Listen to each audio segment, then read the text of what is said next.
प्रणाम सर, शुरू करने की अनुमति चाहता हूं। रक्षा के क्षेत्र में बजट अनाउंसमेंट 2022-23 पर आयोजित आज के सेमिनार में माननीय प्रधानमंत्री श्री नरेंद्र मोदी जी, रक्षा मंत्री श्री राजनाथ सिंह जी, रक्षा राज्य मंत्री श्री अजय भट्ट जी, सेना के एयर चीफ मार्शल चौधरी और आर्मी और नेवी के senior officers, secretary DRDO, virtual माध्यम से जुड़े हुए इंडस्ट्री कैप्टन्स जिनकी संख्या 1000 से भी ज्यादा है, यंग और डायनेमिक स्टार्टअप इनोवेटर्स और अन्य सभी गणमान्य मेहमानों का हार्दिक स्वागत है। हम माननीय प्रधानमंत्री महोदय को के अत्यंत आभारी हैं जिन्होंने रक्षा मंत्रालय द्वारा आयोजित इस वेबिनार के लिए अपना बहुमूल्य समय निकाला। आज का यह वेबिनार आह्वान है कि देश रक्षा के क्षेत्र में पूरी तरह से आत्मनिर्भर हो सके और made in India, made for the world का मार्ग और प्रशस्त हो सके। सर, आज देश रक्षा के क्षेत्र में आत्मनिर्भरता के लिए नए आयाम जोड़ रहा है। डिफेंस इंडस्ट्रियल कॉरिडोर्स का निर्माण, 7 नई रक्षा कंपनियों का गठन जैसे ऐतिहासिक निर्णयों के साथ 2022-23 के एनुअल बजट के अंतर्गत कैपिटल आउटले में अभूतपूर्व बढ़ोतरी ऐसे सशक्त कदम हैं जो सैन्य सुधारों तथा आत्मनिर्भरता के राष्ट्र संकल्प को दर्शाते हैं। सर, मैं यह बताना चाहूंगा कि डिफेंस सेक्टर में आत्मनिर्भरता को लेकर जो एफर्ट्स किए जा रहे हैं उनके परिणाम भी आने लग गए हैं। ओएफबी कॉर्पोरेटाइजेशन, जिसके फलस्वरूप अक्टूबर 2021 में 7 नई डीपीएसयूज का गठन हुआ था, मात्र 6 महीनों में उनके परफॉर्मेंस में बहुत सुधार हुआ है। मुझे यह भी कहते हुए हर्ष है कि इनमें से एक ने तो पुणे स्थित म्यूनिशंस इंडिया लिमिटेड ने अभी 2 दिन पहले एक बड़े डिफेंस एक्सपोर्ट ऑर्डर को साइन किया है जो पहले असंभव सा दिखता था। माननीय प्रधानमंत्री जी, मैं यह भी कहना चाहूंगा कि डिफेंस एक्सपोर्ट में हमारी कोशिश है कि इस वर्ष हम रिकॉर्ड पहले से सबसे ज्यादा एक्सपोर्ट का टर्नओवर हासिल करें। सर, इस वर्ष के बजट में डिफेंस आर&डी के रिफॉर्म के संबंध में महत्वपूर्ण घोषणाएं हुई हैं। इंडस्ट्री लेड डिजाइन और डेवलपमेंट एफर्ट्स को लेकर डिफेंस इंडस्ट्री में बहुत एक्साइटमेंट है।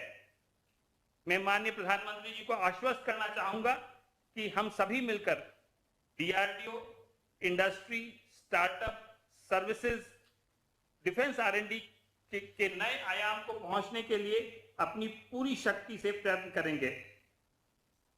अब मैं माननीय प्रधानमंत्री महोदय से विनम्र अनुरोध करता हूं कि आज के कार्यक्रम को संबोधित करके हम सबका मार्गदर्शन करें।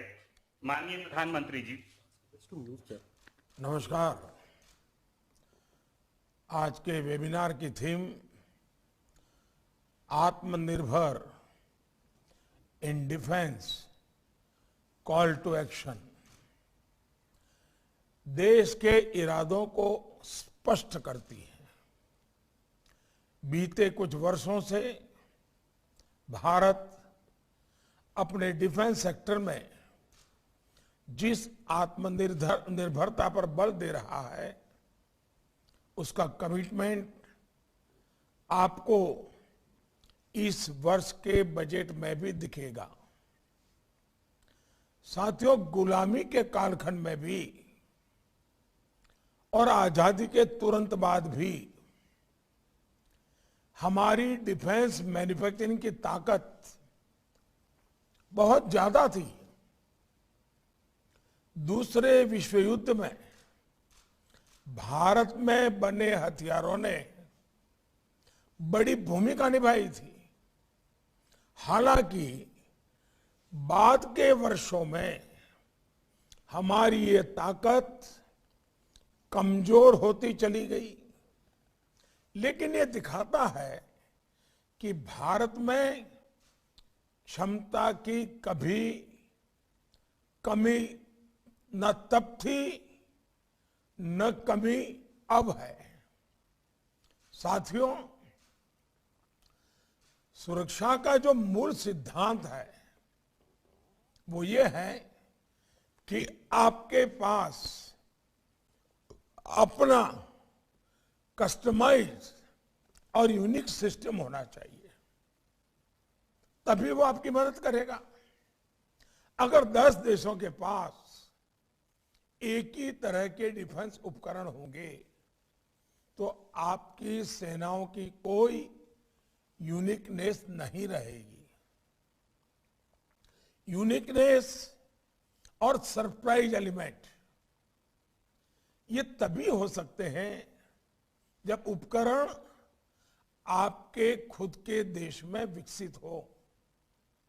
साथियों, इस साल के बजट में देश के भीतर ही रिसर्च, डिजाइन और डेवलपमेंट से लेकर मैन्युफैक्चरिंग तक का एक वाइब्रेंट इकोसिस्टम विकसित करने का ब्लूप्रिंट है।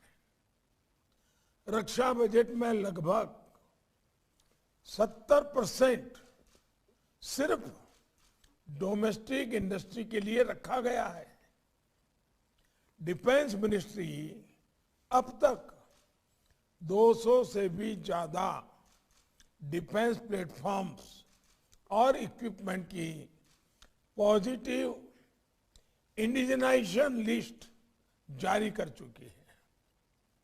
इस लिस्ट की घोषणा के बाद डोमेस्टिक प्रोक्योरमेंट के लिए लगभग 54,000 करोड़ रुपीस, करीब 54,000 करोड़ रुपए के कॉन्ट्रैक्ट साइन किए जा चुके हैं। इसके अलावा 4.5 लाख करोड़ रुपए से ज्यादा मूल्य के उपकरणों से जुड़ी खरीद प्रक्रिया भी अलग अलग स्टेजेज में है। बहुत जल्द तीसरी लिस्ट भी आने वाली है। ये दिखाता है कि हम देश में ही डिफेंस मैन्युफैक्चरिंग को किस तरह सपोर्ट कर रहे हैं। साथियों, जब हम बाहर से अस्त्र शस्त्र लाते हैं तो उसकी प्रक्रिया इतनी लंबी होती है कि जब वो हमारे सुरक्षा बलों तक पहुंचते हैं तब तक उसमें से कई आउटडेटेड हो चुके होते हैं। इसका समाधान भी आत्मनिर्भर भारत अभियान और मेक इन इंडिया में ही है। मैं देश की सेनाओं की भी सराहना करूंगा कि वो भी डिफेंस सेक्टर में भारत की आत्मनिर्भरता का महत्व समझते हुए बड़े महत्वपूर्ण निर्णय ले रहे हैं।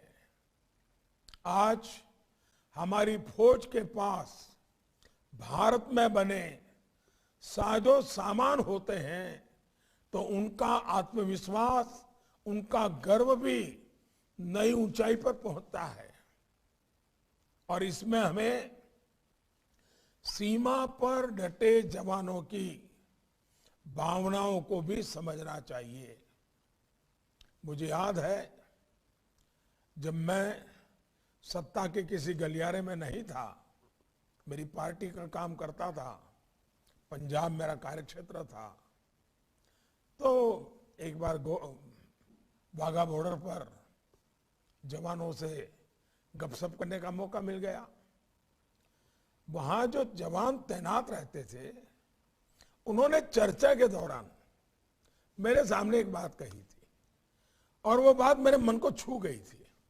उन्होंने कहा था कि वाघा बॉर्डर पर भारत का जो गेट है वो हमारे दुश्मन के गेट से थोड़ा छोटा है,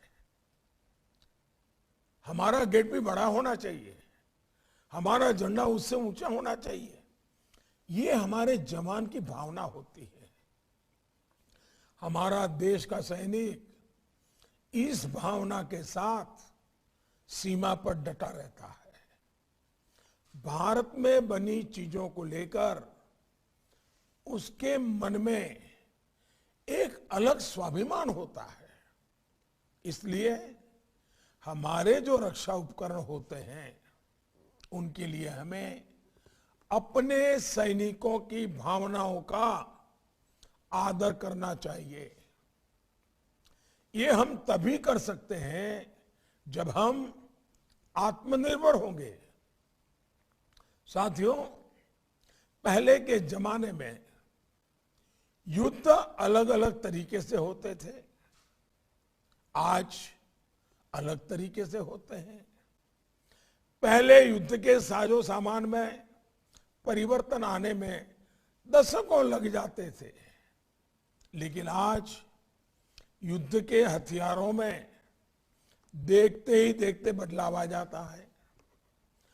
आज जो शस्त्र है उन्हें आउट ऑफ डेट होने में समय नहीं लगता है।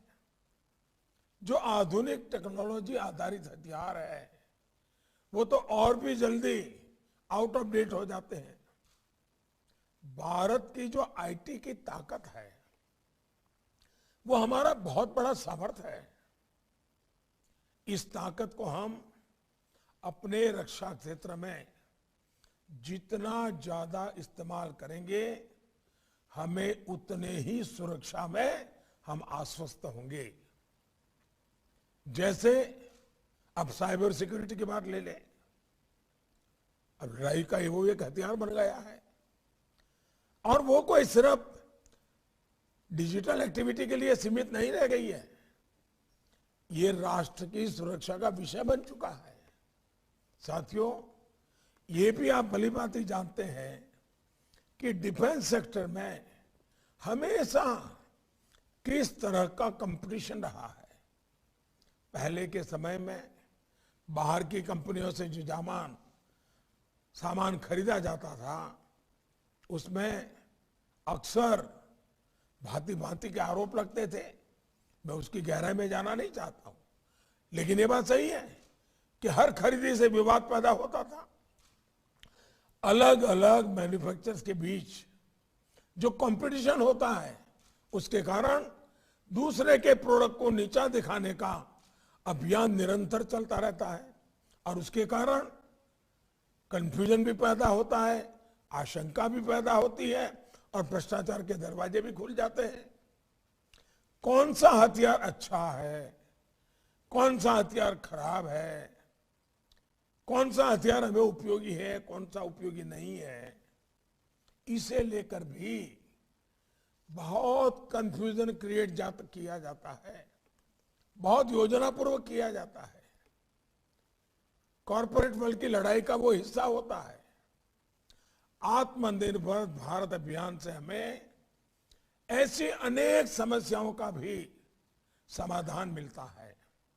फ्रेंड्स, जब पूरी निष्ठा के साथ संकल्प लेकर हम आगे बढ़ते हैं तो क्या परिणाम आते हैं, इसका एक बेहतरीन उदाहरण हमारी ऑर्डिनेंस फैक्ट्रियां है।